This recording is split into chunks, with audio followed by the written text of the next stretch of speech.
Well, for his thoughts on the Speaker's apology, we're now joined by the Conservative House Leader, Andrew Scheer. He himself, of course, a former Commons Speaker as well. Mr. Scheer, good to see you. Thank you for joining us. Thank you very much. Listen, I think it might be worthwhile here to begin with why you think it is problematic for a Speaker to congratulate essentially a longtime friend on their retirement. Well, let's keep in mind that it was a videotaped address that was played at a Liberal convention. So it wasn't just at a small gathering of friends. It was played in front of perhaps hundreds of Liberal partisan volunteers and activists. It wasn't just a congratulatory message. It was a message that was full of reminiscing about working in Liberal Party politics, including on the campaign of former Liberal Premier of Ontario, Dalton McGuinty. So, you know, that's, and by the way, we don't have any proof that is how the invitation was presented to the Speaker.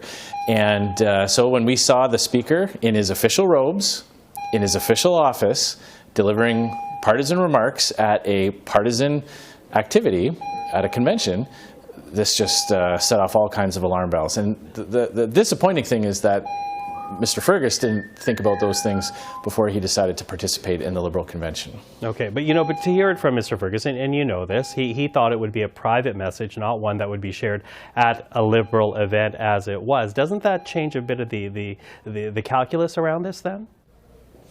No, I mean, he knew that the video was going to be played somewhere.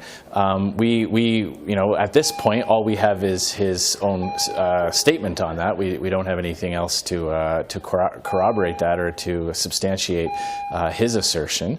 And again, you know, he didn't just, you know, wasn't just wearing a sweater in his own living room or in his own kitchen. He was in his parliamentary office, in his Speaker's office, and that has a very symbolic importance. The office that he holds, the office that he occupies when he's working, the robes he wears are all symbols of a very important part of our parliamentary institution. That part, the Speaker's part, only works if members have trust that he or she is nonpartisan and impartial. And the reason for that is because we must accept the Speaker's rulings, even if we disagree with them, even if we believe that there's an error been made in arriving at a decision. We trust the Speaker to be nonpartisan and impartial, and in return, we accept his rulings. That only works if the Speaker goes above and beyond avoiding any involvement with partisan activities at all. That didn't happen this weekend. So now there are important decisions before the House. One on the government's ability to bring in their budget bill. We've had a number of questions of privilege and points of order raised in the last few days. And for members of any party to be able to accept the ruling, if it happens to go against them, it's going to be all the more difficult knowing that the Speaker just participated in a very partisan activity this weekend. Okay, I hear that, but you know, I'm wondering if there's a distinction here, because your party is now calling for his resignation. The Bloc wants his resignation. The NDP, a bit of a milder tone. They want this matter to be referred. But you know, ultimately, we're dealing with a Speaker who was elected in a Quebec riding, issuing a congratulations to someone that was part of the Ontario Liberal Party, not the federal Liberal Party. Is there no leeway on that?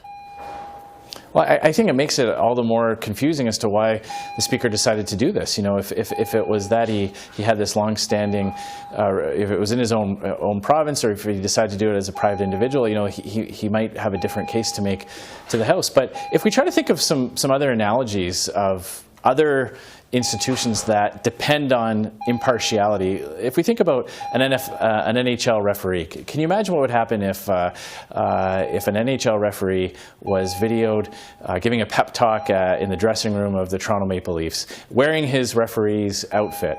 How do you think Montreal Canadian fans or Ottawa Senators fans would react to that? I would put it to you that NHL referee would likely not referee another game, because the players need to be sure that when a penalty is handed out or when a goal is disallowed that the referee is only looking at the rules and only looking at what actually happened. If a referee breaks that trust or causes grave doubts about the impartiality, then the best thing that can be done to preserve the integrity is for that person to step aside. And that's why what we're saying. Mr. Fergus comes from a very partisan background. He didn't come into the Speaker chair through other avenues that other MPs have done when they served some time as a Deputy Speaker or as a committee chair, and they kind of, adopt a bit more of a non-partisan presence in the chamber for a number of years. He was the former president of the Liberal Party. He was the Prime Minister's personal parliamentary secretary in the House. One of his early interventions in the chamber was defending Justin Trudeau, and Justin Trudeau elbowed a female member of parliament in the chest, Ruth Ellen Brousseau. Mr. Fergus got to his feet very quickly and defended the Prime Minister and actually accused that NDP member of parliament of exaggerating the injuries. He's been caught up in his own ethics issues, and he was helping the government actively defend the Prime Minister scandals very recently. So he came into the Speaker's role with that very, very partisan history in the very near past, and so that would have required an even higher attention to detail to avoid any semblance of partisanship, and that's why this is really such a serious situation that the House is now in. Yeah, and I should note the fact that you yourself trying to get to a vote, which is why we keep hearing the bells ringing behind you. But very quickly, though, Mr. Scheer, because you do want Mr. Fergus to resign, what avenue can be pursued to make that happen? Well, we've proposed a motion that, if the Speaker grants it, would have the House send the matter to the Procedure and House Affairs Committee. That way the committee can get to the bottom. It can look at the Speaker's statements and evaluate the statements itself and try to get to the bottom of what actually happened, and then can recommend a course of action to the House. So our position going into that, if that does pan out, if there are actually some committee meetings on this, will be that the Speaker should resign, and we'll make that case to other members of Parliament. Andrew Scheer, always appreciate the time. Thank you for this tonight. Thank you very much.